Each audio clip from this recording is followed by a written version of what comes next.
Good job. Okay, so tonight we're going to look at I Do Anything for Love. And we're going to look at, really what we're going to look at is how Saul attempts to manipulate. And he's going to attempt to manipulate David. And how David deals with that manipulation. Now, I think primarily what we're looking at tonight is just the story of David and Saul and the biblical story of that, and how God is using circumstances, using Saul and David to bring about his plan, his purpose. So I don't know that there's a whole lot of application for us in this, but there could be a little bit where maybe we tend to be manipulators, or we deal with people who tend to be manipulative. And it's something to maybe we can learn from that in the way that David handles this. Or maybe if you tend to be the manipulator, maybe something for you to see about yourself in this story. And so we're going to look at this. And we're going to walk through this actually just kind of a verse at a time, interspersing the verse with our points. And so beginning of verse 17, it says, "Then Saul said to David, 'Here is my elder daughter Merab. I will give her to you for a wife. Only be valiant for me and fight the Lord's battles.' For Saul thought, 'Let not my hand be against him, but let the hand of the Philistines be against him.'" And so we find out right here in the first two verses that even though Saul had offered a reward of his daughter to the person who defeated Goliath, and maybe that was his intention initially when he offered that. But at this point, it's become what? According to the fact that we're given this information about Saul's thinking, it's not simply, well, you deserve this. What's his intention now? What's the purpose in this? David to serve him. What's that? For David to serve Saul. Well, even beyond that. So the Philistines, he really wants him killed, is what he wants. So he's going to put him in that dangerous predicament. And again, we talked about this briefly last week. It's reminiscent of what happens later on in David's life when David wants, or when David gets Bathsheba pregnant and he wants to get Uriah out of the way, and so he sends him to the front of the battle and has the rest of the army withdraw. So it's a similar kind of thing that Saul's attempting to do with David here. But Saul's relationships, we're going to see here, are simply tools for manipulating the situation for his benefit. Now, I think we could look in our culture, we could look in our families, in the people that we work with, and we know people like that, right? That really relationships are just instruments. It's tools. It's a way of getting my way. And so I will use that relationship and whatever I can in order to get whatever I want. And so I think if we are honest, we deal with that kind of stuff all the time. It can be really frustrating because it can be in our families. We're dealing with people that are simply going to use their kids. They're going to use the situation that they have to get what they want from you. Or if that tends to be you who behave in that way, then turning it back on yourself. But here's what it continues, verses 18 and 19. "And David said to Saul, 'Who am I and who are my relatives, my father's clan in Israel, that I should be son-in-law to the king?' But at that time when Merab, Saul's daughter, should have been given to David, she was given to Adriel the Mahalathite for a wife." And so he attempts to manipulate by using Merab, using his daughter, in order to get David and bring him into a dangerous position. He wants him out of the way. And he figures, if I can get him out there battling the Philistines, then they can take care of the job, that I won't have to get my hands dirty in this. But what foils the plan here? David didn't want it. Now, what is David's reason for not wanting her? Is it, she's really not the pretty girl, that she's not the pretty one in the family? Humility. Yeah, humility. He doesn't see himself as worthy of that. And so he declines that. And so David's humility prevents Saul from successful manipulation. And so when we tend not to be humble, we're more prone to be manipulated. And we might even think the opposite of that. But that is what's going to keep David from at least it appears not being manipulated. Verse 20 then says, now Saul's daughter Michal loved David, and they told Saul, and the thing pleased him. So Saul was like, okay, now we got another shot here at this, because there's already something going on here between David and Michal. And so he sees this as maybe another opportunity. Saul thought, let me give her to him, that she may be a snare for him, and that the hand of the Philistines may be against him. Again, very clear here what his thoughts are. It's not simply to reward David for taking down Goliath, being the great warrior that he is. It is, I want to use this. I want to use my daughter. I want to use my relationships in order to put David in that predicament, in that place where I can get him, or where somebody else will get him. And so he finishes with this. Therefore, Saul said to David a second time, you shall now be my son-in-law. So now he's appealing on a different level. He's appealing now on the level of his emotions. He's working on the fact that there's love in the air. Now, it doesn't say that David feels the same way towards Michal in this passage right here. We know that Michal has an attraction for David, and whether David feels the same in return, we only can believe that to be true because of what? Why would we think that David must have felt the same way? What would you say, Fred? I said because he didn't want the first one. Yeah, he didn't, and he does. In this one, he's going to take him up on his offer. So there must have been something to this. He must have felt something for Michal. So now he's appealing to him on an emotional level. He's going to use his passions and his emotions in order to get him, to manipulate him. And maybe in a way it's working, but in another way we would say it's not really working, because it's not going to get the end result that Saul desires. But he appeals to him on that level of emotions. Verse 8 or 22 then says, and Saul commanded his servants, speak to David in private and say, behold, the king has delight in you, and all his servants love you. Now then become the king's son-in-law. Now, we don't know if all this is working. We don't know if all this results in what ends up at the end, right? We can just look at this maybe and say, oh, it must have been true love, that David and Michal were meant for each other.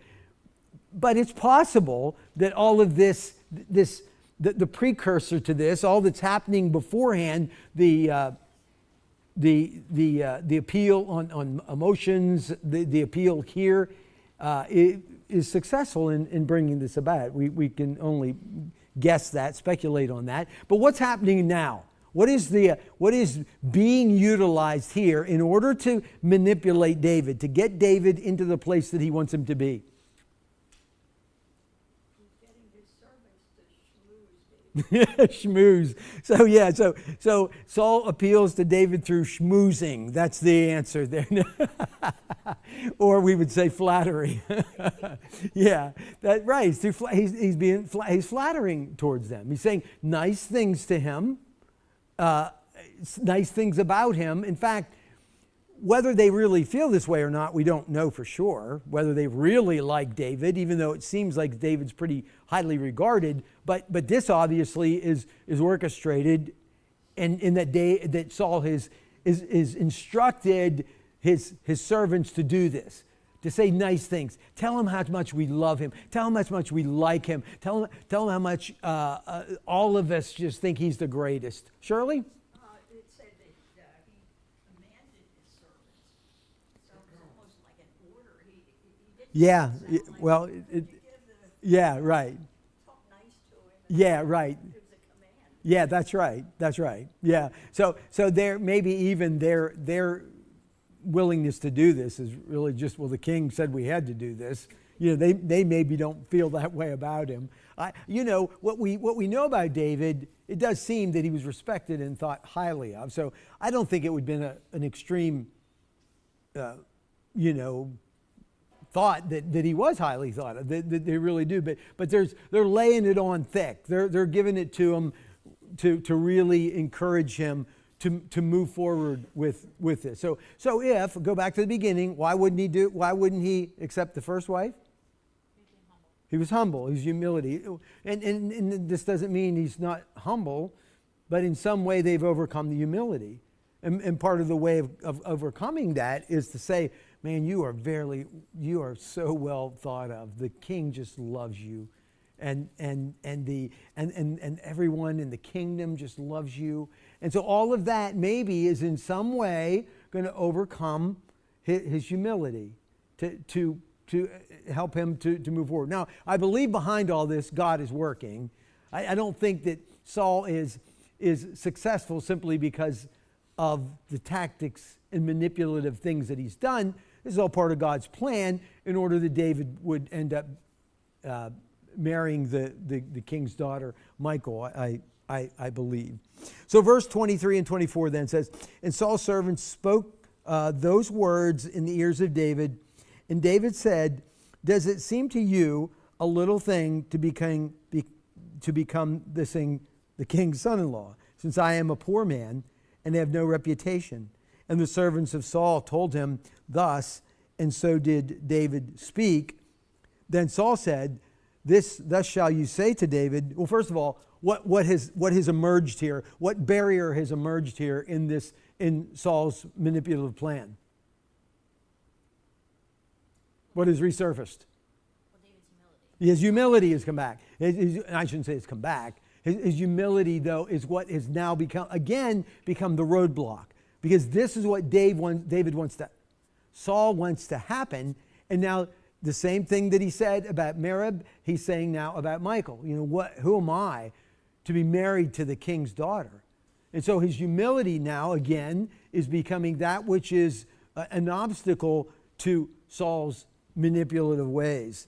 Then Saul said, thus shall you say to David. So he continues this manipulative work. The king desires no bride price except 100 foreskins of the Philistines. Now, I think this is really interesting here, that this is the price. So this is where the great prophet, the great musician Meatloaf would have said, or I would echo him, I would do anything for love, but I won't do that. That would be the line in the sand for me. But this is the price that he's asked for the bride. And the rest of the verse there says that he may be avenged of the king's enemies. Now Saul sought to make David fall by the hand of the Philistines. So now he's again appealing to him on this. And okay, so we might look at this and think, well, David's looking for a bargain. He doesn't have much money, so he's thinking, I could do that. But what is he really appealing to David? On what basis is he appealing to him now? No, but what is it that? What'd you say? Fighting for the king's honor. And I would say it's pride. Now he's going back to pride. He's appealing to him on pride because David is a warrior, and this is going to be a challenge to him. So instead of you need 500 acres of land and a flock of sheep, that's the price for the bride. It's like, just bring me the foreskins, and you will have. Now obviously, that what's the whole imagery of that? What's that? Why? What's the value of that? Huh? Well, right, but from David's perspective, what is the value in bringing that back? What does it indicate? Well, it indicates they're dead. It indicates they're dead. I don't think he's talking about just going, hey, set up and do like a circumcision clinic. What's he saying? He's saying you're going to kill them. And this is the evidence that you killed them. That's the whole point.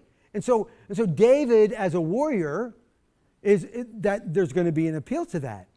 I'll do that. And as Kathy said, he's fighting for the king's honor. He's fighting for the kingdom. He's fighting for the Lord, maybe in some respect. So now he's returned to what is probably a more successful means of manipulating David, in that he's, again, appealing to pride. Now, whether David does this simply out of pride or not, or if it's simply he truly has a genuine desire to fight for the kingdom and for the Lord's honor. But from Saul's perspective, he's appealing to David's pride. And as one of you guys said there, Saul's intention, even though his appeal is on David's pride, his intention is that David would be killed. And so it's like, if he goes out and he attempts that, he is going to come back, or he's not going to come back. And so he's setting David up, at least this is in Saul's mind, he's setting him up for failure. He's setting him up to be killed, because nobody's going to be successful in that task from his perspective, because that means that if you have successfully taken 100 foreskins, you've successfully taken 100 Philistine lives. And so the idea is that he's not going to be able to do that. These guys are warriors, and he's not going to be able to pull that off. So Saul's appeal to David now is through pride. He's appealing to him on pride. So all of this finally then is going to cause David to act. I shouldn't say that. Whether or not it causes David to act, I would hesitate to say that. But David's going to act now. Probably this is what God's plan is. This is what God desires. But he's going to, at this point, lead him to the battlefield to take on the Philistine warriors. And so beginning in verse 26. And when his servants told David these words, it pleased David well to be the king's son-in-law. So he appealed to him on these different levels. And each one was, I can't be that. I'm not worthy to be that. And now he appeals to him on this warrior level. And now David is like, you know what? I think I could be the king's son-in-law. Now he's willing to take that task on. It says this: before the time had expired, David arose and went along with his men and killed 200 of the Philistines. And David brought back their foreskins, which were given in full number to the king, that he might become the king's son-in-law. And Saul gave him his daughter Michal for a wife. And so, what did David do in response to what Saul had requested? He doubled down. Yeah, that's right. He doubled down. He actually brought back even more than what Saul had requested. So if you're Saul, now Saul at this point really doesn't have any choice, right, than to give his daughter to David. But what do you think? What do you think Saul's thinking at this point? I just can't get rid of him. Yeah, right. Yes. Yeah. To the degree that he did twice what I asked of him, and so he was successful in that.